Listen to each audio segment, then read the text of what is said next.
Our reading this morning is A House Called Tomorrow by Alberto Rios. You are not 15 or 12 or 17. You are 100 wild centuries and 15, bringing with you in every breath and in every step everyone who has come before you, all the yous you have been, the mothers of your mother, the fathers of your father. If someone in your family tree was trouble, 100 were not. The bad do not win, not finally, no matter how loud they are. We simply would not be here if that were so. You are made fundamentally from the good. With this knowledge, you never march alone. You are the breaking news of the century. You are the good who has come forward through it all, even if so many days feel otherwise. But think, when you as a child learned to speak, it's not that you didn't know words. It's that from the centuries you knew so many, and it's hard to choose the words that will be your own. From those centuries, we human beings bring with us the simple solutions and songs, the river bridges and star charts and song harmonies, all in service to a simple idea, that we can make a house called tomorrow. What we bring finally into the new day, every day, is ourselves. And that's all we need to start. That's everything we require to keep going. Look back only as long as you must, then go forward into the history you will make. Be good, then better. Write books, cure disease, make us proud, make yourself proud. And those who came before you, when you hear thunder, hear it as their applause.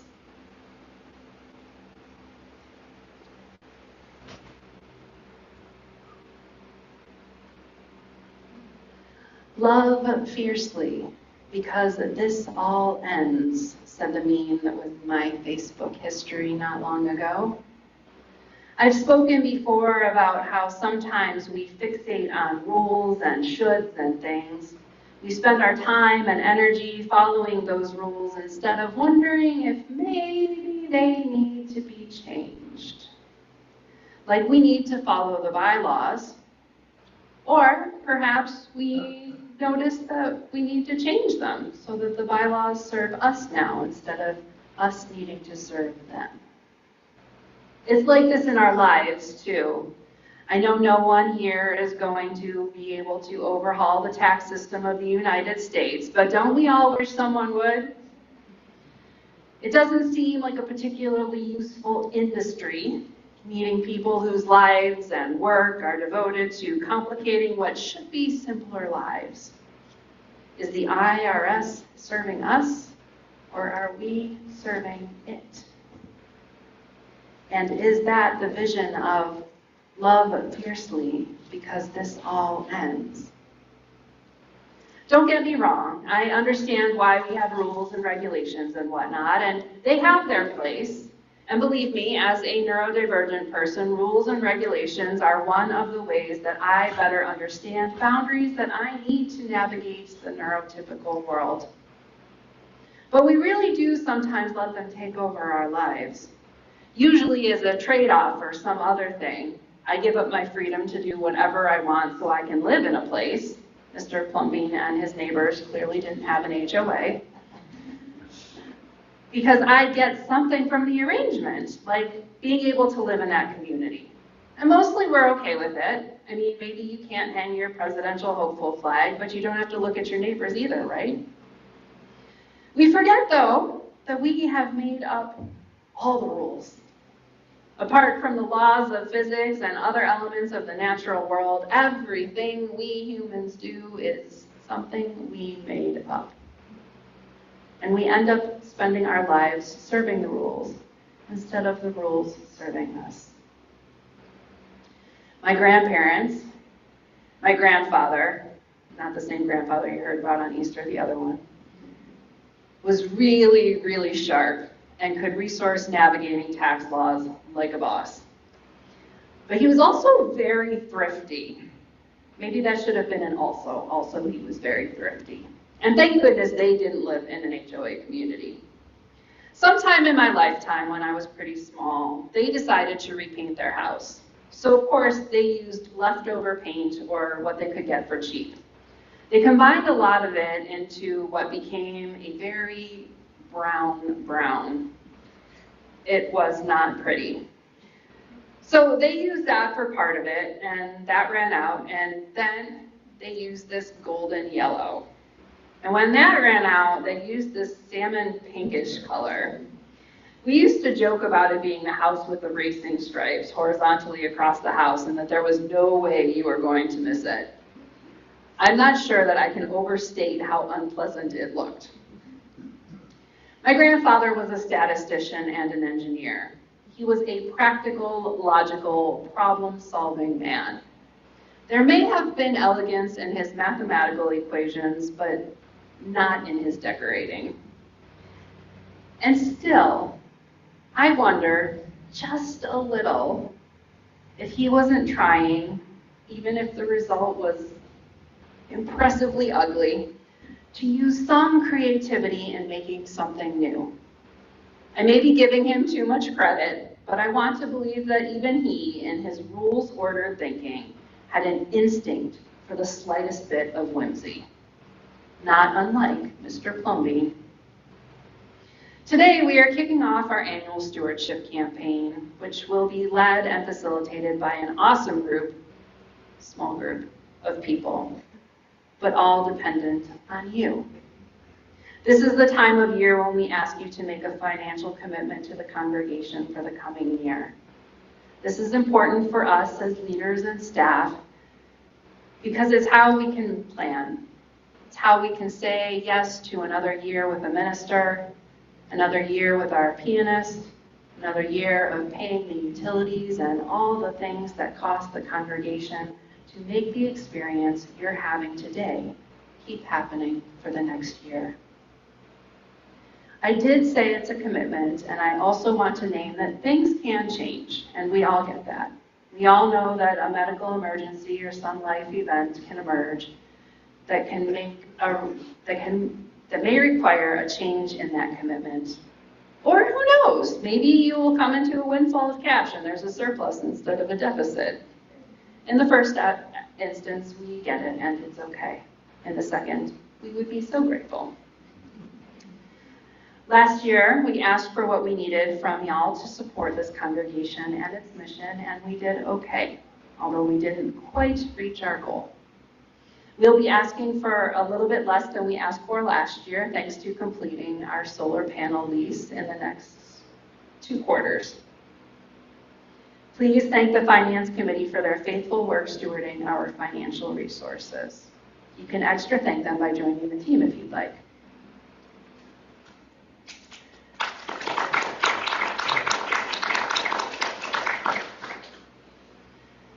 I am not on the Finance Committee, so I want to say that it would be amazing if we all gave with a spirit of dreaming and daring.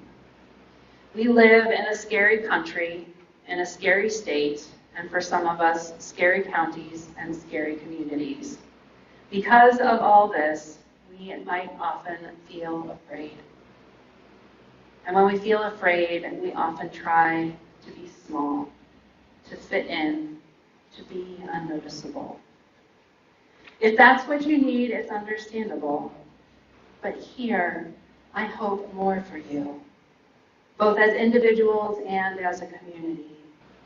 I hope that the spirit of Mr. Plumbean's neat street turned vibrant expression of joy and life blesses us too. To love fiercely, because this all ends. My friend and colleague, Liz James, who you met in March, is a writer. She is skilled in her writing, her humor, and her I don't know, joy of being alive and living.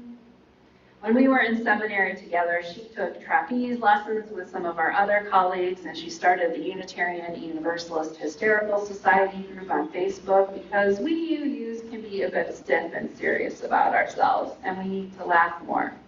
And she wanted to renovate a van so that she could live and travel in it, which she did. Anyway, Liz is always up to something interesting, and at the end of the year, I found out that she had made a bingo card for 2025 with fun things on it that she wanted to do. Her spiritual focus for the year was intentional recreation, so she focused mostly on fun things for the card instead of making a list of resolutions.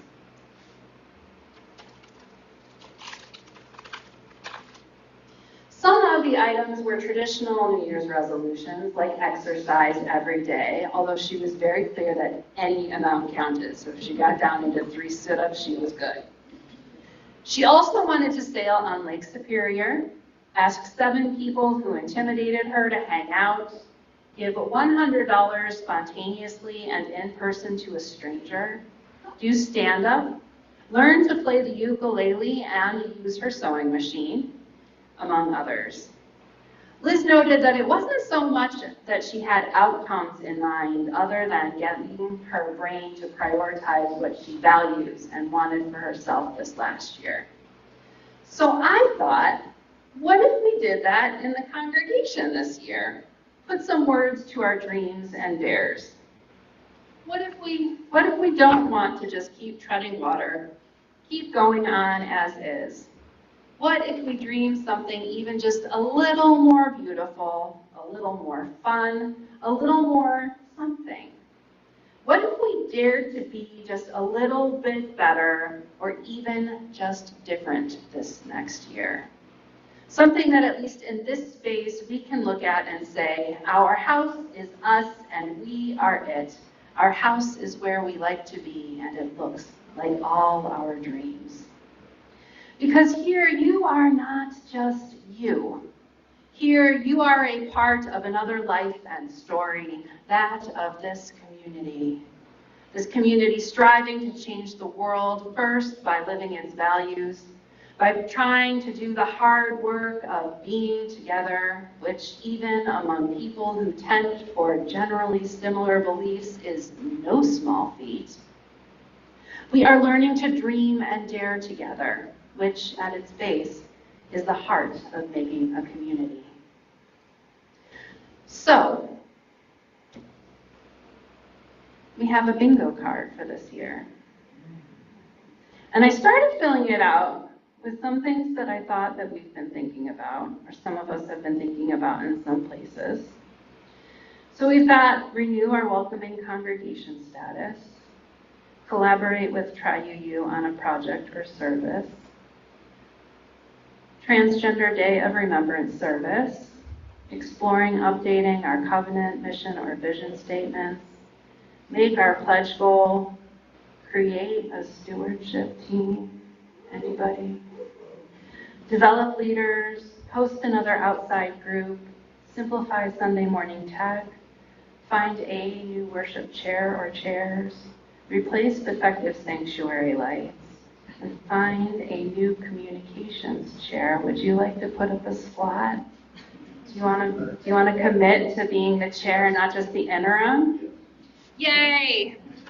See how easy this is? We haven't even filled out the whole card. What else should we put on our bingo card for this year? When I did this at Tri-UU, somebody was like, paint the floor! And I was like, wow, there are a lot of feelings about painting the floor, I guess. We're not painting the floor, obviously. And get the choir. Re-get the choir. Yes, redo the choir. What else? I think we need to paint the sign out front. It's too dull. It doesn't attract anybody. Okay, repaint the sign. Have one that just, as you come in the driveway and it's all ugly and gray and boring. Like it is all you. Oh, we didn't like. We're talking about We didn't like. Okay, so we wanted to repaint the outdoor signs, the gray one. We want to make it more like Mr. Plumbee's house, and we want to renew the choir. What else? Paint the front door. Paint the front door. What? Red. Well, at least restain it. I don't hear anything fun in there. I know. It's all work stuff. I know, we are very devoted to work. So restain the front door. What else? We could do fun things. You want to build a playground? Okay. Walking trails. All these things that got us started. We want to create a walking trail. What else? Sell all that property. Music. What? We want upbeat music. Yeah, hip hop. That would be quite a change, wouldn't it? Hip hop. No. I think we should get some fire drumming circles started. Yay. Want a drumming circle? Yes. That was on Try You Use wish list this year too. Yeah, we need to. I used to come here just for the drumming circles when Melissa was here. She invited me. I had nothing to do with the church, but I would come for the drumming. It was cool. With fire at night. And then it rained and we had to do it inside one year. That reminds me, I would like to have a new events coordinator. We need an events coordinator, and then we can make the drumming circle happen, we can make other fun activities happen, but we need that. It's always been open. What else? We've had weddings in this building. We have. It's been a while though. We've got 5 more slots. Anybody? Are these events or are these long-term? This is stuff that we hope to accomplish in the coming year. Oh, okay.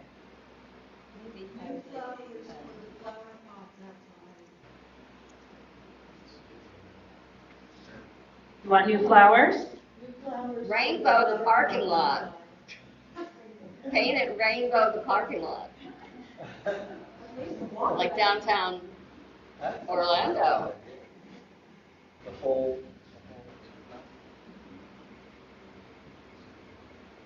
What were you going to say, Karen? I was going to say maybe have like increased social activities, usually coffee gathering at Panera's or local coffee shop. Weekly coffee in the community, so like at a Panera or something? Yeah.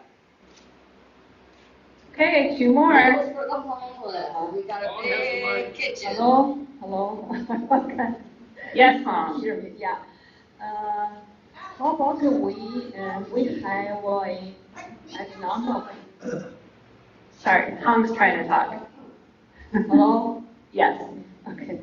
Hire a specialist expert to help us branding.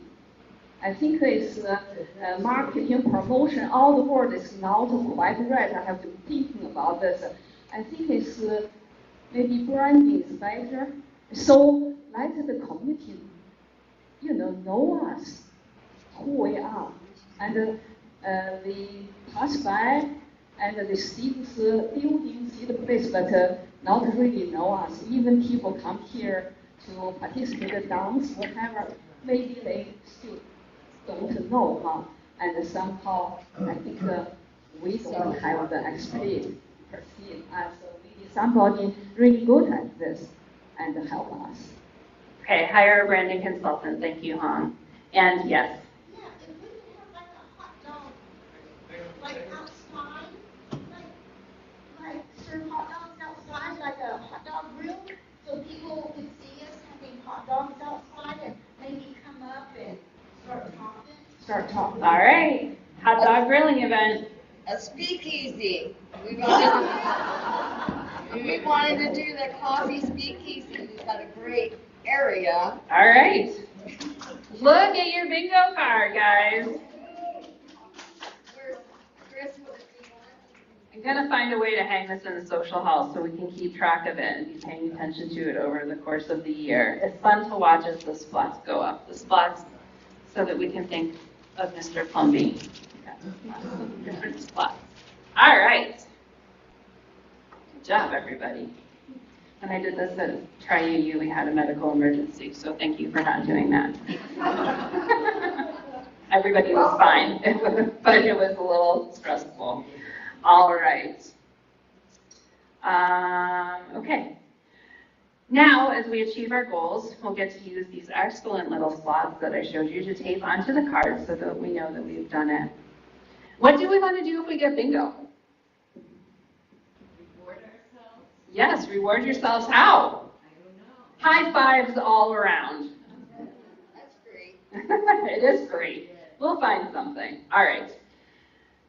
Okay. So I do get liking things to be neat and tidy, and please follow that in the kitchen and other spaces for sure. But life is also messy and strange and beautiful, and instead of just making a checklist, we can and should make it our own.